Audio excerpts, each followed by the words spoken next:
പനയമ്പാടം അപകടം. ബന്ധപ്പെട്ട വകുപ്പ് തല ഉദ്യോഗസ്ഥർ സ്ഥലത്ത് സംയുക്ത പരിശോധന നടത്തും. പ്രദേശവാസികളുടെ അഭിപ്രായം കൂടി കണക്കിലെടുത്ത് ആക്ഷൻ പ്ലാൻ തയ്യാറാക്കി അടിയന്തരമായി നടപ്പാക്കും. വാഹനാപകടത്തിന്റെ പശ്ചാത്തലത്തിൽ മന്ത്രി കെ കൃഷ്ണൻകുട്ടി അധ്യക്ഷതയിൽ പാലക്കാട് ചേർന്ന അടിയന്തര യോഗത്തിലാണ് തീരുമാനം. പനയമ്പാടത്ത് 4 വിദ്യാർത്ഥികളുടെ മരണത്തിനിടയാക്കിയ അപകട സ്ഥലത്ത് ബന്ധപ്പെട്ട വകുപ്പ് തല ഉദ്യോഗസ്ഥർ ശനിയാഴ്ച തന്നെ പരിശോധന നടത്തി പ്രദേശവാസികളുടെ അഭിപ്രായം കൂടി കണക്കിലെടുത്ത് ആക്ഷൻ പ്ലാൻ തയ്യാറാക്കുമെന്നും സമയബന്ധിതമായി ആക്ഷൻ പ്ലാൻ നടപ്പാക്കുമെന്നും മന്ത്രി കെ കൃഷ്ണൻകുട്ടി അറിയിച്ചു. വാഹനാപകടത്തിന്റെ പശ്ചാത്തലത്തിൽ മന്ത്രി കെ കൃഷ്ണൻകുട്ടിയുടെ അധ്യക്ഷതയിൽ കളക്ടറേറ്റ് കോൺഫറൻസ് ഹാളിൽ ചേർന്ന അടിയന്തര യോഗത്തിലാണ് മന്ത്രി ഇക്കാര്യം അറിയിച്ചത്. ജില്ലാ പോലീസ് മേധാവി, RTO, പൊതുമരാമത്ത്, ദേശീയപാത വിഭാഗം ഉദ്യോഗസ്ഥരുടെ സംഘമാണ് സംയുക്ത സുരക്ഷാ പരിശോധന നടത്തി ആക്ഷൻ പ്ലാൻ തയ്യാറാക്കുക.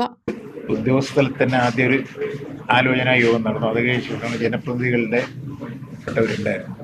അവർ നല്ല നിർദ്ദേശങ്ങളാണ് എല്ലാ ഭാഗത്തു നിന്നും വന്നത്. നല്ല നിർദ്ദേശം, ഒരു അനാവശ്യമായ ഒരു നിർദ്ദേശവും വന്നില്ല. അതൊക്കെ വളരെ ഗൗരവമായി തന്നെ എടുക്കും.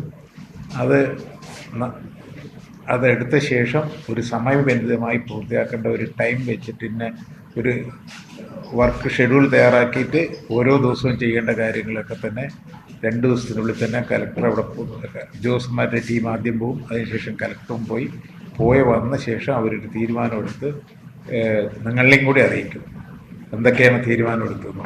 അവിടുത്തെ ഒരുപാട് നല്ല നിർദ്ദേശങ്ങൾ വന്നിട്ടുണ്ട്. ഇനിയൊരു മരണം ഉണ്ടാകാതിരിക്കണം, അതാണ് മനസ്സിലെ ഉദ്ദേശം. അതേപോലെ അവിടുത്തെ പാവപ്പെട്ട 4 കുട്ടികളുടെ വീടുകളിലെ നഷ്ടപരിഹാരം കൊടുക്കേണ്ടത് ഒക്കെ ചർച്ച ചെയ്തിട്ടുണ്ട്. അതിനൊക്കെ ഒരു പരിഹാരം ഉണ്ടാക്കുന്നതാണ്.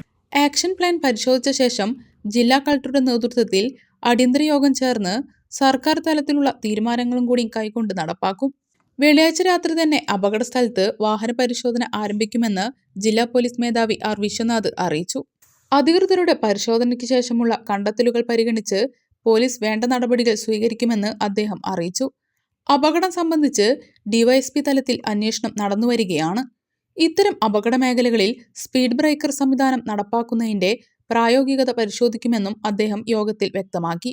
അപകട മേഖലകളിൽ ശാശ്വത പരിഹാരമായുള്ള സംവിധാനം മേൽപ്പറഞ്ഞ സംയുക്ത പരിശോധനയ്ക്ക് ശേഷം നടപ്പാക്കുമെന്നും ജില്ലാ പോലീസ് മേധാവി അറിയിച്ചു.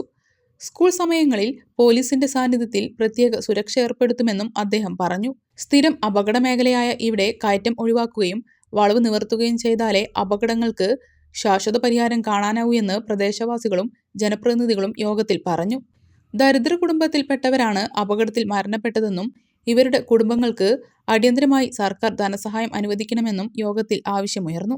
Karimba higher secondary school bus സ്റ്റോപ്പിന് സമീപം രാവിലെ 9 മണി മുതൽ 10 മണി വരെയും വൈകിട്ട് 4 മുതൽ 5 വരെയും പോലീസിനെ നിയോഗിക്കണമെന്നും യോഗത്തിൽ ആവശ്യമുയർന്നു. കെ ശാന്തകുമാരി MLA, ജില്ലാ കളക്ടർ ഡോക്ടർ S. ചിത്ര, പാലക്കാട് ജില്ലാ പോലീസ് മേധാവി ഇൻചാർജ് R. വിശ്വനാഥ്, അഡീഷണൽ ജില്ലാ മജിസ്ട്രേറ്റ് P. സുരേഷ്, കരിമ്പ ഗ്രാമപഞ്ചായത്ത് president PS. Ramachandran master, ward member PK. Abdullakutty, പ്രദേശവാസികൾ, വിവിധ രാഷ്ട്രീയ പാർട്ടി പ്രതിനിധികൾ, വിവിധ വകുപ്പ് ഉദ്യോഗസ്ഥർ തുടങ്ങിയവർ യോഗത്തിൽ പങ്കെടുത്തു. അതിനിടെ 4 കുട്ടികളുടെ ജീവനെടുത്ത അപകടത്തിൽ 2 ലോറികളുടെയും ഡ്രൈവർമാർക്കെതിരെ കല്ലടിക്കോട് പോലീസ് കേസെടുത്തു. കുട്ടികളുടെ ശരീരത്തിൽ പതിച്ച സിമന്റ് ലോറിയിൽ വന്നിടിച്ച ലോറിയുടെ ഡ്രൈവർ വഴിക്കടവ് സ്വദേശി പ്രജീഷിനെതിരെ നരഹത്യാ കുറ്റം ചുമത്തിയാണ് FIR. തന്റെ ഭാഗത്ത് പിഴവുണ്ടായതായി പോലീസിനോട് പ്രജീഷ് സമ്മതിച്ചതായും വിവരമുണ്ട്.